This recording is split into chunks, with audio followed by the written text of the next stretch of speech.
आज मेरी लाडली बहनें भी बैठी हुई है। अब मुख्यमंत्री जी ने कह दिया है मध्य प्रदेश में तो बंद होगी नहीं, लेकिन देश में तो हर जगह अलग अलग नाम से लाडली बहना बन रही है। हर राज्य में अब लाडली बहना जैसी स्कीम बन रही है, लेकिन केवल लाडली बहना नहीं रहना है। अब हमारा संकल्प है लाडली बहना से लखपति बहना बनाना है।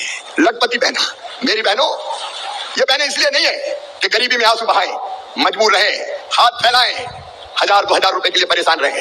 लाडली बहना ने वो कभी तो पूरी कर दी, लेकिन अब हमारा संकल्प है प्रधानमंत्री जी के आशीर्वाद से, उनके मार्गदर्शन में, क्या हर एक बहन को लखपति दीदी बनाएंगे। लखपति दीदी, बताओ बहनों, लखपति बनना है कि नहीं? बहनों की तरफ से आवाज आनी चाहिए, बनना है कि नहीं? बनना है। और ये मैं मजाक नहीं करता। क्यों हम गरीब रहेंगे? नहीं रहेंगे गरीब, नहीं बहाएंगे आंसू, हम भी काम करेंगे, आगे बढ़ेंगे। और प्रधानमंत्री जी का संकल्प है 3 करोड़ लखपति दीदी बनाने का। और मेरी बहनों, लखपति दीदी बनाने का काम भी प्रधानमंत्री जी ने मुझे ही सौंपा है, वो विभाग भी मेरे ही पास है। और हम पूरे देश में अभियान चला रहे हैं, कोई बहन गरीब ना रहे, लखपति दीदी। और अब एक नया कॉन्सेप्ट आया, मिलेनियम दीदी, मतलब केवल 1 लाख तक आमदनी नहीं, क्यों 10 लाख रुपया आमदनी ना हो। और ये आजीविका मिशन के माध्यम से मेरी बहनों कई गतिविधियां और प्रारंभ होने वाली है। हमारा संकल्प पूरा होगा, बहनों की गरीबी करके, बहनों की गरीबी दूर करके उस अभियान में भी हम लगे हुए हैं। और उसके साथ साथ मैं प्रधानमंत्री जी को धन्यवाद देता हूं। बहनों को तो हम आगे बढ़ाएंगे ही, लखपति दीदी बनाने के लिए और कई तरह की योजनाएं हम प्रारंभ कर रहे हैं, कई और नई योजनाएं आपके सामने आएगी। लेकिन गरीबी पूरी तरह से दूर करना है तो कुछ काम और करने, जैसे जिन गरीबों के पास पक्का मकान ना हो, उनका पक्का मकान बनना चाहिए कि नहीं बनना चाहिए? तब हरी मरी आवाज में मत बोलो, बताओ बनना चाहिए कि नहीं? और इसलिए प्रधानमंत्री जी के आशीर्वाद से 11 लाख से ज्यादा मकान प्रधानमंत्री आवास योजना के मध्य प्रदेश में भारत सरकार ने दिए हैं। और मोहन जी के नेतृत्व में प्रदेश सरकार उन मकानों को बनाने का काम करेगी, तो वो मकान भी बन रहे हैं। अभी आदरणीय मुख्यमंत्री जी कल भी पीएम जनमन के 9000 मकान और हमने मध्य प्रदेश में दिए हैं, ताकि कोई जो हमारी ऐसी गरीब आदिवासी जाति है जिसके पास घर नहीं है उसको मिल जाए। और जितनी जरूरत होगी, भारत सरकार का खजाना मध्य प्रदेश के गरीबों के लिए खुला हुआ है, हम कोई कसर नहीं छोड़ेंगे, कोई कभी नहीं आने देंगे। लेकिन ये मकान उस सूची में बनेंगे जो सूची पहले से तैयार थी, 2018 के आवास प्लस की सूची, लेकिन उसमें भी कई नाम छूट गए हैं। छूट गए कि नहीं छूट गए? कई के नाम छूट गए। और जब हमारे विधायक जाते हैं तो घेर लेती है जनता, टूटी टपरिया देख लो, हमारे पास तो मकान है ही नहीं। अब मैं उनसे कहना चाहता हूँ, ऐसी बहनें, ऐसे भाई कौन है जिनके कच्चे मकान है, जरा हाथ उठाएं अभी भी। और सूची में नाम नहीं है कच्चे मकान वालों, हाथ उठाओ, अभी बड़ी संख्या में दिख रहे हैं। तो आप चिंता मत करना, फिर से सर्वे हो रहा है। अपने रायसेन जिले में सर्वे शुरू हो गया, कलेक्टर है रायसेन जिले में, आवास का सर्वे शुरू हो गया, आवास का सर्वे शुरू हो गया। 42,000 नाम अभी तक आए हैं। मैं एक बार फिर कह रहा हूं, प्रधानमंत्री जी के आशीर्वाद से जिनके कच्चे मकान है, सर्वे करके आवास की सूची में सबके नाम जोड़े जाएंगे, कोई कच्चे घर में नहीं रहेगा, हर एक गरीब का पक्का मकान बनाया जाएगा। ये भारतीय जनता पार्टी की सरकार का संकल्प है, ये प्रधानमंत्री मोदी जी का संकल्प है। और उसमें भी कई तरह के परिवर्तन किए हैं, 3 बदलाव हमने किए। एक, पहले अगर टेलीफोन की लाइन होती थी तो मकान नहीं मिलता था, कहते थे ये तो टेलीफोन वाला है। अब टेलीफोन तो हर एक लेके घूमता है, गरीब से गरीब आदमी भी मोबाइल पे बात करता है। तो हमने कहा भैया ये तो सबकी जरूरत है, और इसलिए जिनके पास टेलीफोन होगा उनको भी मकान दिया जाएगा, नंबर 1। नंबर 2, जिनके पास 2 पहिया वाहन होते थे, स्कूटर और मोटरसाइकिल, उनका नाम कट जाता था सर्वे से कि इनको मकान नहीं मिलेगा, ये तो 2 पहिया वाहन वाले हैं, ये तो अमीर आदमी है। लेकिन बताओ मोटरसाइकिल के बिना आजकल कोई चलता है क्या? अरे बोल के बताओ ना, चलता है क्या? और इसलिए अब जिनके पास स्कूटर मोटरसाइकिल, अब आजकल तो बहनों के पास भी आजकल स्कूटियां है।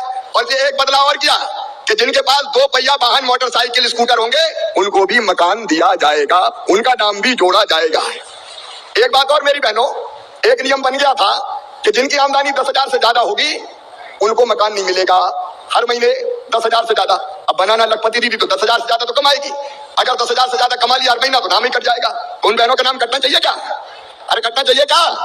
नहीं कटना चाहिए। और इसलिए अब 15,000 रुपया महीना भी अगर हमारी बहनें कमाएगी तो उनको भी मकान दिया जाएगा, उनका नाम नहीं काटा जाएगा।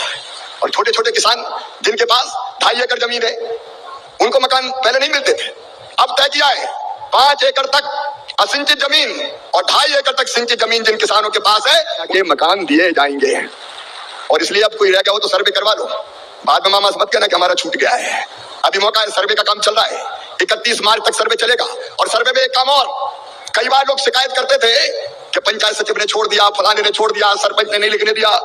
अब ऐसा कुछ नहीं है, आप चाहो तो अपने मोबाइल पे आपका सर्वे कर सकते हो। कैसे? मोबाइल, अगर आपके पास आधार नंबर है तो मोबाइल में आधार नंबर फीड करेंगे, लॉगिन करेंगे और अपना फोटो खींचेंगे, एक फॉर्म आएगा, उस फॉर्म को अगर उसमें भर देंगे तो आपका नाम भी सर्वे की सूची में जोड़ लिया जाएगा। सेल्फ सर्वे होगा। अगर कोई झूठ बोलेगा तो जांच हो जाएगी, लेकिन आप खुद भी सर्वे कर सकते हैं। इसलिए कोशिश यह है कि सर्वे से कोई का नाम ना छूटे और कोई बेईमानी भी नहीं कर पाए। नहीं तो पहले बेईमानी हो जाती थी, वो किसी भी कीमत पर नहीं होगी। तो सबको आवाज ये सुनिश्चित किया जाएगा।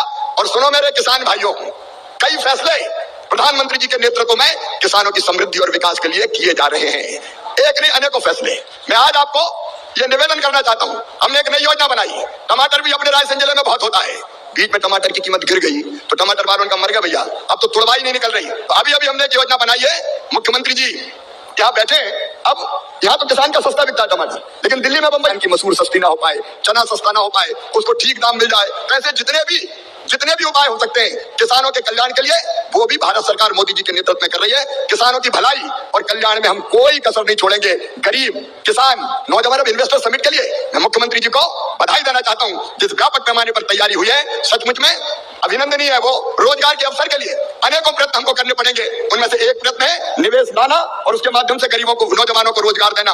एक और योजना आ रही है, उसको और आप ध्यान से सुन ले, गरीबी मुक्त गांव बनाने की योजना। गरीबी मुक्त गांव का मतलब है उनमें एक भी आदमी गरीब ना रहे, मतलब कोई ना कोई किसी ना किसी आजीविका से जुड़ जाए। जैसे बहनें आजीविका मिशन के माध्यम से आजीविका से जुड़ रही है। तो जितनी अलग अलग योजनाएं हमारी, इसको भी हम फाइनल कर रहे हैं। उन योजनाओं को इंप्लीमेंट करके नौजवानों, जैसे मुख्यमंत्री जी ने कहा दूध की बात, अब हम दूध से भी, भारत सरकार की योजना भी आपकी जानकारी में भी है, ग्रामीण विकास की योजना भी है। हम विशेष रूप से दूध के काम से किसानों को और जिनके पास जमीन नहीं है उनको भी जोड़ेंगे ताकि उनकी आमदनी बढ़ सके। हर गांव में रहने वाले को कोई ना कोई रोजगार के काम से जोड़ने का संकल्प है प्रधानमंत्री जी का, भारत सरकार का। और भारत सरकार और राज्य सरकार, ये डबल इंजन की सरकार है, क्योंकि काम तो जमीन पर राज्य सरकार करती है। तो दोनों मिलकर हम तस्वीर भी बदलेंगे और यहाँ की तकदीर भी बदलने में कोई कसर नहीं छोड़ेंगे। और मुख्यमंत्री जी, ये रायसेन जिला है, बरसों से भारतीय जनता पार्टी का समर्थक। मैं 6 लोकसभा के चुनाव यहाँ से जीत चुका हूँ। अगर यहीं के वोट आप मेरे देख लें, पार्टी के वोट, तो 1,17,000 से ज्यादा वोट से सांची विधानसभा से जीते, 1,23,000 से ज्यादा वोटों से भोजपुर विधानसभा से जीते।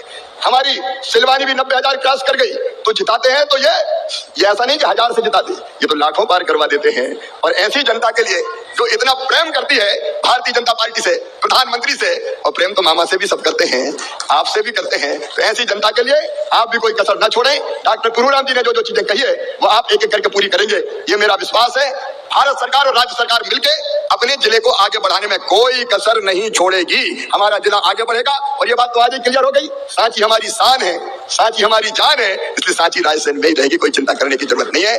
मेरे बहनों और भाइयों, एक बात अंत में आपसे कहना चाहता हूं, प्रधानमंत्री जी की चिंता है कि देश में सदैव होने वाला जो चुनाव है, ये हमारे प्रभारी मंत्री आदरणीय श्रीमान नारायण सिंह पवार जी, हमारे लोक स्वास्थ्य राज्य और परिवार कल्याण राज्य मंत्री भाई नरेंद्र शिवाजी पटेल जी, नर्मदापुरम के यशस्वी सांसद भाई दर्शन सिंह चौधरी जी, हमारे भोजपुर के लोकप्रिय विधायक भाई सुरेंद्र पटवा जी, हमारे सांची के विधायक जिन्होंने पूरा लाभ उठाया। कार्यक्रम तो नक्शा का था लेकिन विकास का नक्शा खींच दिया उन्होंने यहाँ पे, डॉक्टर पुरूराम चौधरी जी, हमारे वरिष्ठतम नेता और कई मामलों में मार्गदर्शक आदरणीय डॉक्टर रामपाल सिंह जी, हमारे जिला पंचायत के अध्यक्ष आदरणीय बबलू भैया, जिला अध्यक्ष हमारे युवा भाई राकेश शर्मा जी, बहन सविता जुमना सेन जी, मनोज जोशी मेरे विभाग के सचिव, कुणाल सत्यार्थी जी, मंचासीन सभी वरिष्ठ नेता साथी पदाधिकारीगण, मेरी बहनों, मेरे भाइयों और बेटा बेटियों, दोनों हाथ जोड़ के आप सबको शीश झुका के प्रणाम करता हूं, आप सबको नमस्कार करता हूं।